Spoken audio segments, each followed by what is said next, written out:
First of all, congratulations to everyone here and those that aren't with us today. It's a great class, and from a U.S. basketball perspective, it's not just this team, but there are a lot of people that have been, getting into the Hall of Fame that have U.S. basketball experience that we're happy to be a part of their journey. And so congratulations. And on behalf of USA Basketball, it's an honor for me personally to be here today on behalf of Jerry Colangelo and Coach K and the organization, but most importantly, the players on the team. The accomplishment and what they were able to do for USA Basketball in that moment in time was something special. In 2000, we won the Olympic Games, and it was very hard. It was a tough competition. And then we struggled for a couple of competitions, the '02 World Cup, the '04 Olympics, the '06 World Cup. We were finding our way back. And this team in particular helped us, and Jerry Colangelo's vision of creating creating a national team program. That was what resulted in what took place on the court in '08. And Coach K's management of the players and the players' commitment to each other and what they were able to accomplish was extraordinary. And obviously since then we've won 5 Olympic Games, and we kind of say a little bit of the '08 team was a little bit of a North Star for us. It got us back guided on the right ship in the right direction, and we're still on that direction, and a lot of it goes back to that. And one of the things that's very interesting about every gold medal that we've won since the '08 team, there's been a member of that team on the other teams. So in 12 and 16 and 21 and this past summer, 24, there was a member of the '08 team on every team since then. And so, congratulations to the players, and USA Basketball is very excited that this team is honored in this way. John Ford, representing the 2008 U.S. Olympic men's basketball team.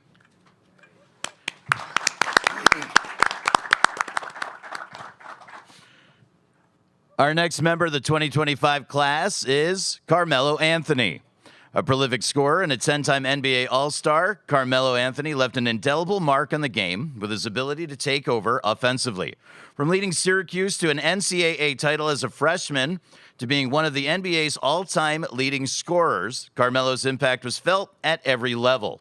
His 3 Olympic gold medals further solidify his place among basketball's elite. Please welcome at this time a Hall of Famer from the class of 2025, Carmelo Anthony. Thank you, first of all. This is, I keep trying to come up with things to say for these moments, and there's nothing that I can say that's actually going to express the way that I feel or the way that I'm just trying to take this moment in. To be sitting here as a inductee of the 25 Hall of Fame, not just as an individual, but also as a team, 2008 USA team member, right? And so, it's a lot to put into perspective. You get the call about being entered into the Hall of Fame for what you have done for your career and as an individual and what you brought to this game of basketball. And then on the flip side, I was actually waiting on my other call for the 2008 Olympic team. So I didn't get that call. I had to come here and hear the announcement. But I say all that to say, man, it's the energy and the connectivity of what's actually happening right now. Being a part with Sean Ford since 2002 with Team USA. Like you said, going to Venezuela, losing. Going to Greece in Athens in '04, losing. Going to Japan in '06, losing. And then realizing that we are falling behind as basketball in the U.S. And it took somebody with a vision like Jerry Colangelo to come and say, we have to create a new standard, we have to create a new form, we have to create a new culture here in the U.S. And that was a part of my journey. So to say that, a part of my journey will also enter with me, separately than an individual player. I just like to say, man, I'm honored. I really don't have any words. I'm trying to figure out what I'm gonna say for the Hall of Fame speech. I'm sitting here getting all this information from, the other Hall of Famers and just trying to take it all in. So I'm gracious. I'm trying to give myself some grace at this moment to just enjoy these times, man. Because this is a hell of a table right here. I was able to play for it, Coach Billy Donovan. So when we talk about connectivity, being able to be a part of his team at OKC, this young man right here has ref me plenty of times. We've had a lot of going back and forth as player refs, but hey, we had a real mutual respect for one another. And Mickey, we've had battles with Miami and New York and things like that. But and all in all, I would like to say thank you guys, because you guys was the one, as the media and asking those questions, you guys kept me sharp too, to understand how to stay ahead of you guys and what you guys was going to ask me. So thank you guys. You guys played a major part in my career as well. So thank you. Carmelo Anthony. Our next member of the class of 2025 is one of the NBA's most respected referees. He was a fixture on the league's biggest stages, officiating more than 2,000 regular season games and 30 NBA finals. His remarkable consistency earned him the honor of working the finals for 23 consecutive seasons. Now a member of the Naismith Basketball Hall of Fame of the class of 2025, Danny Crawford. Thank you. Thank you very much. This is, first of all, being at this table with these members up here is a humbling experience. But for the most part, if I'm in a room like this looking at all the reporters, that means I'm in trouble, okay? Because referees are to be seen and not heard from. So I'm very uncomfortable sitting in this room because I think I'm in trouble. Are you going to ask me some, tough questions? But this is a humbling experience, being, inducted into the Hall of Fame. It's a very unusual thing. Referees aren't accustomed to this. We are accustomed to you guys chasing us out of the building, talking about us, disagreeing with everything that we do. And for me to sit here and for you all to look sane and, you don't have that look like I'm in trouble, I feel pretty comfortable. So thank you very much and look forward to your questions. Danny Crawford. Our next inductee, a two-time NCAA champion coach who built a powerhouse at the University of Florida before transitioning to the NBA, where he continues to lead with more than 400 victories. His ability to develop talent and implement winning systems has made him one of the game's most respected leaders. Known as Billy the Kid, the former Providence College point guard under Hall of Famer Rick Pitino is a member of the Naismith Basketball Hall of Fame's class of 2025. Billy Donovan. Thank you very much. Just also want to congratulate everybody else who's up here who's been inducted. I think everybody up here so far has kind of expressed exactly how I feel. It's very overwhelming. It's very, very humbling. I think it really makes you and takes you to a place of real reflection, of people that, have impacted your life. From my family, my parents, my wife and my kids. But then you think about being in this game, you're only as good as the people that are around you. And certainly that's the case, in coaching. And, I've been fortunate to coach a lot of great players, guys that were committed, to the game, to winning. And I was really, really blessed to have so many great coaches and people around me for such a long period of time. And, I'm thankful. I'm really, really humbled sitting up here. I think when you get into the game of basketball, at least for me, I never thought about sitting up here one day and being inducted into the Hall of Fame. You did it because you loved it. And I'm just incredibly honored, grateful, and thankful for so many people that played such an impactful part of my life. So thank you. Billy Donovan. Our next member of the class of 2025, a dominant force in the paint, an 8-time All-Star, and a 3-time Defensive Player of the Year. Known for his rebounding, shot blocking, and rim protection, Dwight Howard helped lead the Orlando Magic to the 2009 NBA Finals, and he won a championship with the Lakers in 2020. From high school to the NBA and now to Springfield, please welcome our next member of the class of 2025, Dwight Howard. Thank you. Thank you all for coming out today and celebrating such a prestigious and amazing award of being inducted into the Hall of Fame. Just glad to be here, enjoying with some amazing, amazing people. Sean, Melo, Danny. I'm going for you guys. I'm going for you guys, Billy. But Billy and also Mickey, this is such an amazing honor. I've been playing the game of basketball my whole entire life, and to make it to heaven, this is the only way I can describe it, is it's such a beautiful thing. You know, this is like what you dream for. It's what you sit at home and shoot basketball all day and all night for, just to make it to basketball heaven. And I'm just overwhelmed with joy, gratitude, all the emotions, just everyone. Just the words cannot describe, you know, how this moment feels, just to be up on this stage, to represent my family, to represent my friends, all the people who have went along with this journey with me. The good, the bad, and the ugly is all led to being up in the Hall of Fame. So I'm so thankful. The media, every one of you guys have made my life amazing. So thank you guys for that. And yes, that's it. Thank you. Thank you. Dwight Howard.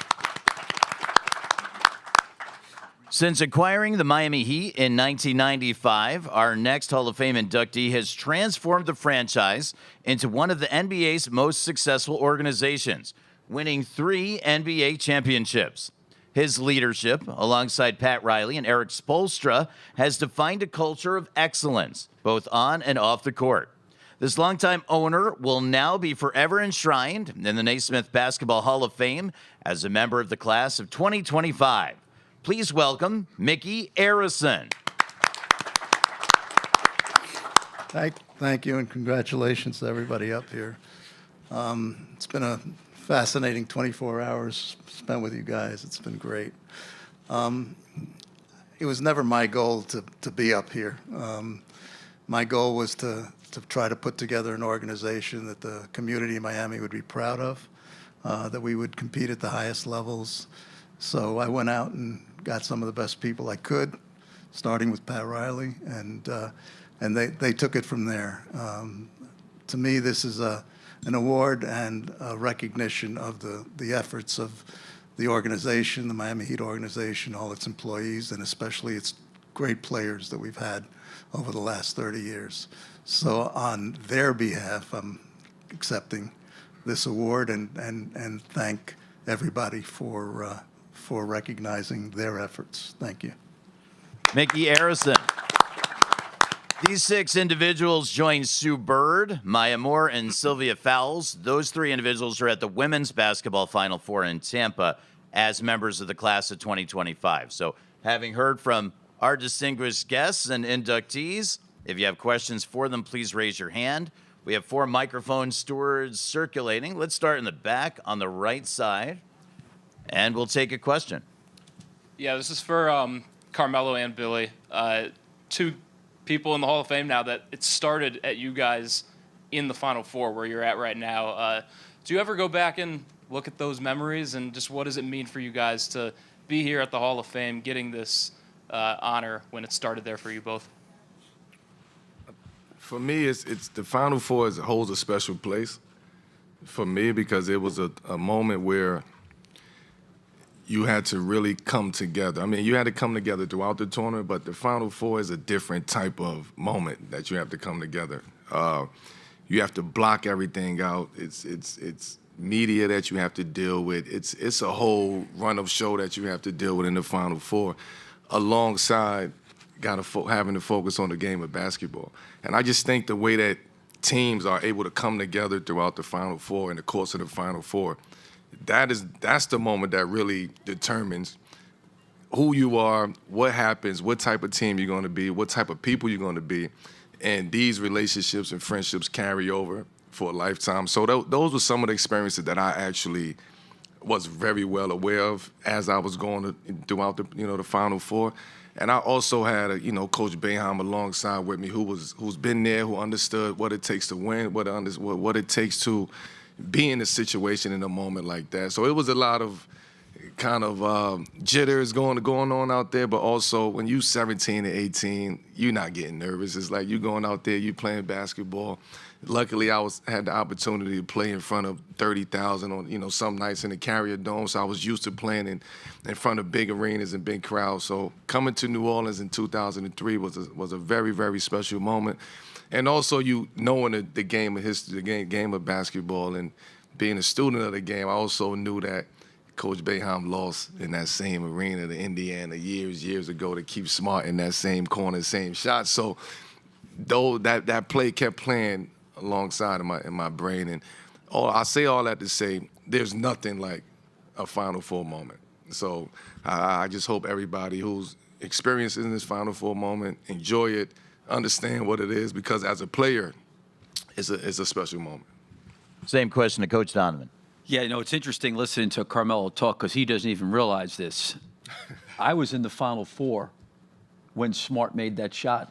Oh. Syracuse beat us to get to the national championship game. Connectivity. But the thing that's amazing is, I don't know if people really know, is Carmelo, you were a freshman, right? Yes. He won the national championship as a freshman in college, which was really incredible. And we were both obviously in the Superdome in New Orleans, both of our Final Fours. So the connection through the game, and then obviously having the chance to work with Carmelo in Oklahoma City.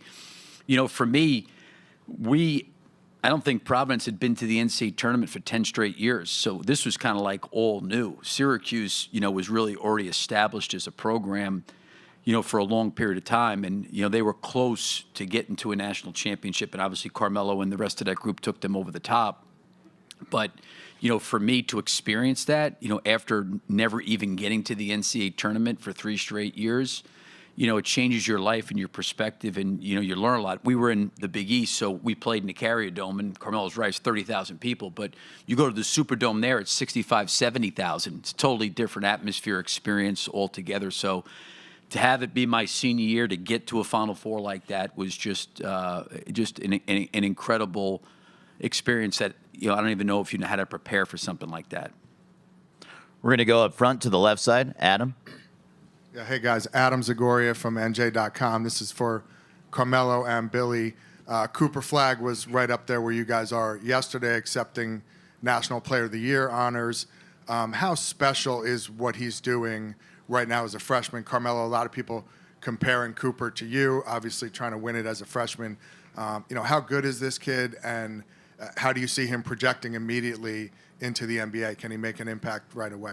Melo first, then Coach. I think what we're seeing with Cooper is it has some similarities to the run that I had. I also like to point out, you got to take your hat off to Coach Shire too, because the way that he was able to orchestrate that team and put the pieces around, Cooper, so he can be able to go out there and flourish and do what he do and become the National Player of the Year. So I also think at my point in time in 03, Syracuse, yeah, we was a big program, but we was on the downside of things too. So nobody expected us to go out there with 4 freshmen being a part of a team to go win a national championship. So again, we were playing just for fun, and we was happy to be there, and we was happy-go-lucky kids. Whereas now, it's like a real business. Like you coming into school to try to win a national championship. You're going to the best situation, which is totally different. But on the flip side, from a basketball standpoint, I think what we're seeing from Cooper, from a skill set standpoint, I don't think we've seen that in a long time. Somebody who can control the game and demand the game in the way that he can in all aspects, from rebounding to weak side block shots to defense closing out. And also he can go get a bucket too, so that adds a little bit more to your game. I just love watching him as a player. And I said this the other day to somebody, like, if he could go get this championship, then he sits at that small table at the university, at Duke University. And it's one more seat left, and he has an opportunity to go pull that seat up. Think he can make an impact right away in the NBA? I think so. I believe so. I mean, he's already making an impact. He's already playing against, in college, guys are 26, 27 now. Like, it's not like you're playing against 17-year.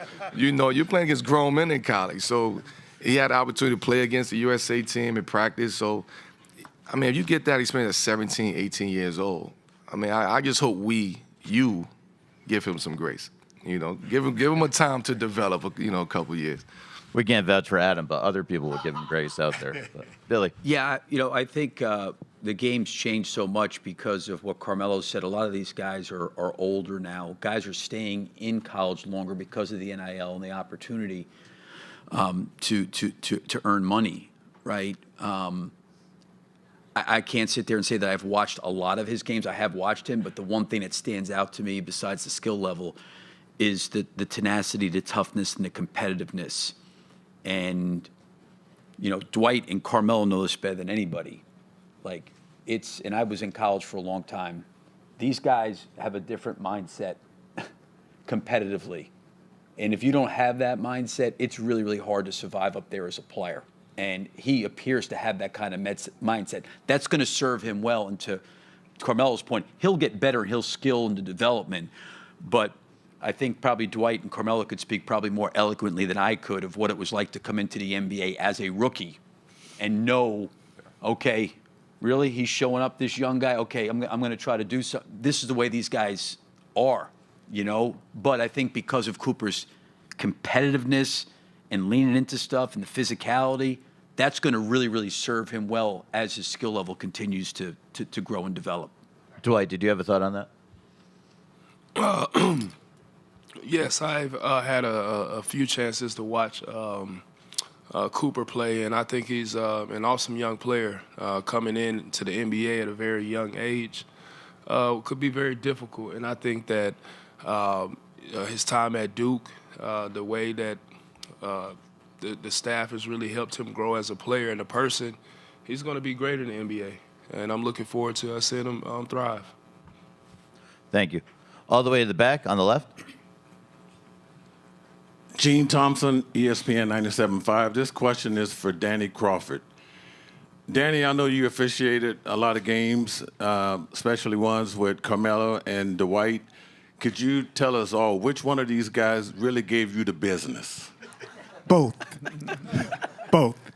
The relationships referees have with players, for the most part, it's a working relationship. They're going to do their job, and I'm going to do my job. And at the end of the night, we'll figure out, who did their job best. So we always have a working relationship. Carmelo's going to go at it hard.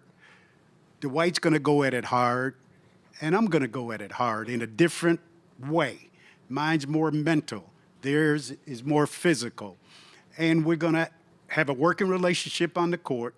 I'm going to stay out of their way as long as they're doing their job. Then I stay out of the way because I have no job. So that's pretty much how a referee and a player and referees and teams, that's pretty much how we manage, to stay in existence. We're going to go over to the right side of the room to Myron, but before we do, we have this question from online reporter for Mickey. Mickey, how'd you build the championship with LeBron, Wade, and Bosh? And what's been the key to maintaining that culture of excellence, that standard since? We talk a lot about culture, and a lot of people now talk about culture a lot. But it's pretty simple. It's just everybody, as Danny said, everybody doing their job, and come to work on time, work hard. Be proud in what you're accomplishing. Support your teammates. We talk about enjoying each other's successes, and that's what it's all about. It's just working hard together, and hopefully the outcome at the end is great. You obviously need great players like the two guys up here, and we've been fortunate enough, especially in those 4 years when we went to the finals 4 years in a row. As you guys know, we had some pretty good players. Thank you. We'll go to the far right side of the room. Myron? Yeah, Myron Metcalf, ESPN for Carmelo and Dwight. Did you ever have any doubts that you would be on that stage? And if so, how did you handle that and just the weight? Dwight first, then Melo. I don't think there was any doubts, but I just didn't think about, anything. But I had an amazing career. I gave 110% every time I stepped on the court, and what's going to happen is going to happen. And when I got the call, it's the best feeling in the world. For me, it was, and I've never thought about it, to be honest with you. When you just playing basketball and, you know, you look up, okay, you accomplished this, and it's on to the next. So you don't really have time to sit back and reflect on any of the accomplishments as you're going through the journey.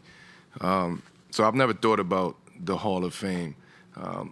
You start thinking about it as your work would tell you when to start thinking about it. The work that you put in would tell you. Things that I was doing was starting to tell me, okay, Melo, you put in the work. You in the game for 19 years. You have all of these accolades, but it's not just about winning and losing while we up here. It's about the impact that you actually have for the game of basketball. For me, globally, having that impact for the game of basketball, having an impact from a grassroots program to college to professional to international basketball, to me, that's when I started looking at the Hall of Fame for basketball. It wasn't just about what I was doing on the court. It was like, how am I impacting this game from a global standpoint? And if my peers and people that I played against and owners and things like that look at me and say, hey, Melo's a great representation of this game of basketball around the world, then yeah, I'll start looking at the Hall of Fame after that. We have two questions up front. Let's start on the left of the aisle, then we'll go to the right. Robbie Listella, Bracketeer.org. My question is for Mickey. What's it been like developing a successful program team in Miami and seeing kind of building that team in a way that kind of represents the city and the fans itself? Again, it's my management style is like get the best people and let them go to work and don't get in their way. Danny talked about the best thing about the best way an official could be recognized is if he isn't recognized, if he's invisible. Well, I kind of feel the same way about owners. I'm really uncomfortable being up here because I think the best owners are the most invisible owners, and I'd rather be invisible than be up here. We think you're doing a fabulous job. Don't we think Mickey's doing a fabulous job? Up front to the right. Billy, how special is the timing of this? On the same day that it was announced that you're being elected into the Hall of Fame, the Gators are playing in the Final Four. Yeah, it was kind of karma, right? I mean, just to have a chance to be here, sharing this moment, and then, you know, have Florida be able to play in the Final Four and get a chance to watch some of the game, you know, was great. So I got a chance to see a lot of people that I haven't seen in quite some time, and that part's been really, really nice. So it's just kind of ironic how it all worked out. Up front on the left, Zach. Zach Braziller, New York Post. Carmelo, could you rate what this accomplishment, you know, where this stands for you from some of your great accomplishments? Obviously, the national championship, some of the stuff you did in the NBA. Where does this go? Oh, this is it. This is it. They don't get no better than this. They don't get greater than this. I mean, all of those things, those accomplishments that you've mentioned, this right here just puts a cap on that, and it makes it all worth the while of, again, I keep going back to the journey. Y'all hear me talk about the journey. Like, it's a journey when you doing this for 2 decades. So you have to take the good, the bad, and the ugly with that. And if you go through that process with the good, the bad, and the ugly, and you come out on the other side of it, and this is the blessing that I get for going through that, this is the greatest accomplishment that I ever will accomplish. I will tell you that. Hall of Famer. We got a follow-up if you can turn the microphone on. Sorry. To hear Carmelo Anthony Hall of Famer, what does that feel like? What is your first thoughts to hear that? I'm satisfied. It was worth it. And I'm satisfied. I'm here. Again, it just comes back to being satisfied. I mean, when you're an athlete and playing and you compete, and your coaches tell you never be satisfied. So you have that mentality until you can sit back and take yourself out of that situation in that moment and realize I'm good on basketball. I'm satisfied. This is the gates. This is the doors, and it's nothing that anyone can take away from me from that. We're going to the center of the room with the back left microphone. Jackson Shank, Hoops HQ, Carmelo. With the type of collegiate career that you had and you're back at the Final Four, your son's going to be playing at your alma mater in 6 months. What advice have you given him before he steps into the world of college basketball? He should have had his ass right here so he can get the experience. He should have been right here looking at these fans. But no, I just, seniors in high school, man, they want that moment where they can have a couple weeks off. But no, I for me, it's just a proud moment just to be able to. I mean, I'm here at the Final Four, and he have an opportunity to come into college next year and create his own kind of lane and have an opportunity to play in the Final Four. So, again, I've never been in these moments to explain to you how I feel about the experience. I just know he have an opportunity to go into college, go to Syracuse, understand what's happening, understand what came before you, but also allowing yourself to carve out something different right now. So I'm excited. Hopefully I'm here this time next year, inducting some other Hall of Famers, but also watching my son play in this moment. We're going to the left side of the room. Deshaun Tate from the three-point conversion. This question is for Dwight. Excuse me. Coach Donovan talked a little bit about how the game has changed in different mentalities and so forth. Obviously, some things had changed during the middle and prime of your career with, small ball and things of that nature. How did that kind of impact your career where, obviously the bigs in the game and so forth kind of start making its way out maybe just a little bit or just to dump it down low bigs and so forth? How did that impact you and how, the things that you had to do in order to kind of keep things flowing for you in the game? Well, for me, I just had to adapt. I think playing basketball for as long as I've played, I've had to play all positions from the point guard to center. And each one took a time for me to adapt. My last part of my career, I was not the main guy on the team. I was the role player, the guy that had to come in, bring a lot of energy, and I had a lot of fun doing that. So my whole career, I just had to adapt to all my surroundings, adapt to everything that was going on, and that takes a lot of dedication, perseverance, and a lot of faith in yourself, knowing that you can do anything that you put your mind to. So that's how I took that, and it led me here. So no matter what the situation was, it led me right to this moment, which is being in the Hall of Fame. So I'm grateful that I could say I went through all these different stages of my career, the good, the bad, all the ups, the downs, being the star, being the role player, being the bench guy, being the guy that's just there for energy, all that stuff. It really made me into the Hall of Famer I am today. So I'm very grateful about that. We're going to move up front on the right side. Isaac Bourne, Mid-Major Madness. Danny, with the treatment of referees nowadays kind of souring with fans, what is your message to future referees and current referees nowadays on how to block out that noise? And then also, what is your message to the fans to maybe dial it back a little bit on some of the referees that are just trying to do their job? That is a great question. Do you know fans are not very educated about referees? Your first reaction is especially if it goes against your team, is the referees were wrong. I would advise everybody in this room, and I know it's the most boring thing in the world to do, watch a game, boo the refs, and then do me a favor now. Turn the sound down when you're going to replay it. Take the volume, put it at 0, watch the game, and watch the plays. And what you'll realize is they're better than you think. It's just the culture. And the question about the referees, shame on them if they didn't know a part of their job description was to block them out. I would referee a game and not hear a fan, and the arena could be 30,000 fans booing at me. And if I hear the fans, my concentration isn't where it should be. So for those referees, if they need advice on how to block it out, they missed it when they started getting into refereeing. We have a question for Sean from Zoom, over here on the Zoom.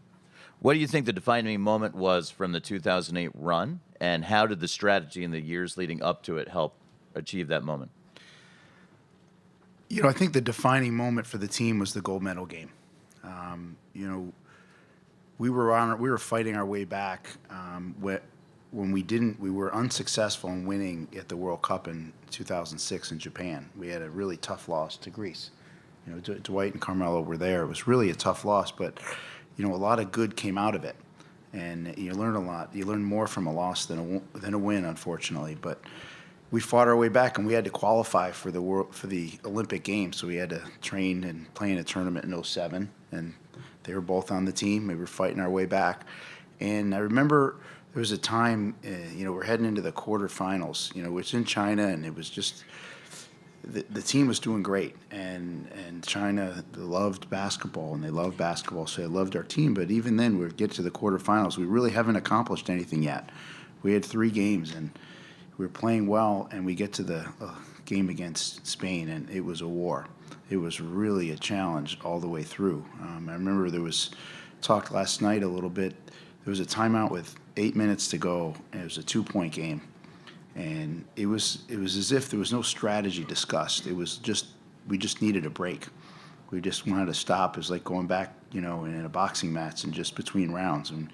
And we just took a break and went back out. And Kobe, God bless him, he assisted or scored in the last 7 possessions of the game, and it was a really defining moment. But it was also the excitement after the game that the players had, because oftentimes when the U.S. wins, it can be more relief than excitement sometimes because of the high expectation. So the defining moment was, being challenged and fighting through the adversity. And the way that they fought through the adversity was because they believed in each other, and they were really a team. They were really a team, and they knew what they were representing, and they knew what they were trying to do, and they did it in a very hard-fought way.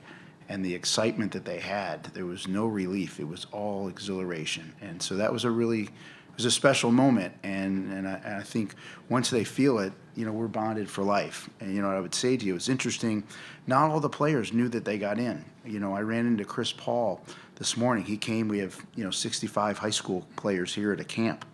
And Chris came by to see the players. He didn't know. I said, hey, we're getting in. He goes, really? And I said, yeah. And I was thinking, no one knows. We knew we were together last night. I called Jason Kidd. He didn't know. We talked this morning.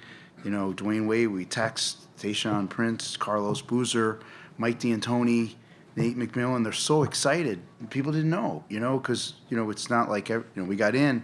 And so everyone's, we're hoping to get the whole team together in September in Springfield. It'd be great. Just be great. So, you're bonded for life when you accomplish something like that. And that's the moment lives on.